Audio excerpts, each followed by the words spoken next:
Veteran Salute is sponsored by the Devon James Injury Lawyers.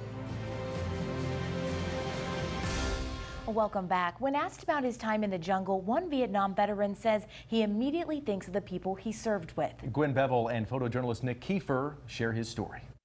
Bill Dusenbery says the guys who didn't make it home deserve the recognition more than soldiers like himself. But as you'll see, he barely made it off the top of a hill in Vietnam alive.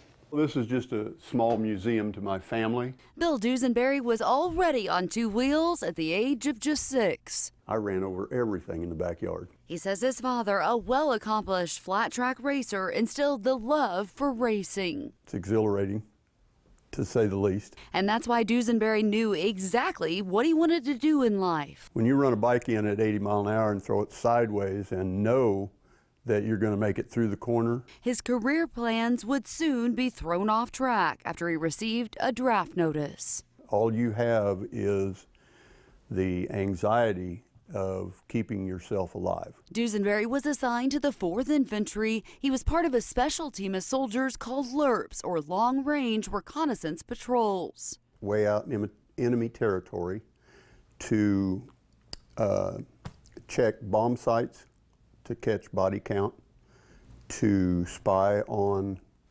enemy positions. He worked on a 3-man team and says since there were so few of them, they were very mobile. We could hit something and get out of there before they knew literally what hit them. He says they had to take extreme precautions to ensure they went undetected. Make sure that there's no American smell, because those guys can smell it. Dusenbery says their very first reconnaissance mission didn't go as planned. And this is the day before that happened. A platoon of NVA was surrounding them, so Dusenbery says they kept climbing higher and higher. And we were literally sitting back to back on top of a hill, calling for our ships to come and get us. He says their fearless commander told them to adjust their fire. Put them on semi, guys. We don't want to run out of ammunition. He says the 15 minutes that went by seemed like eternity. Hope the choppers get to us before they do.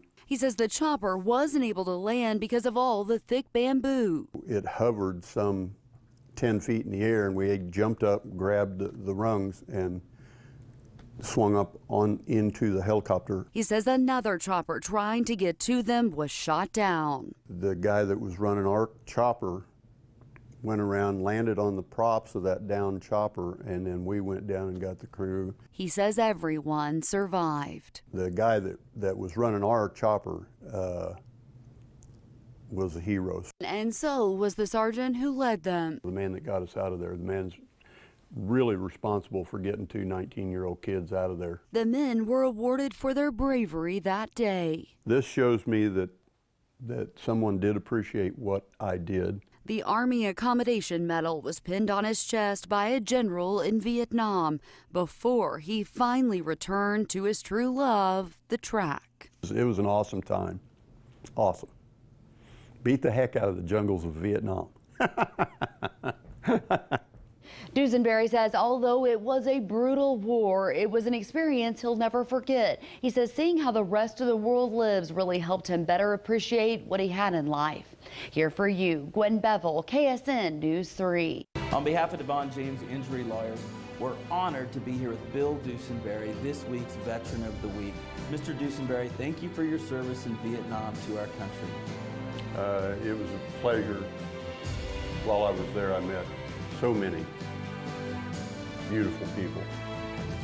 Veteran Salute is sponsored by the Devon James Injury Lawyers.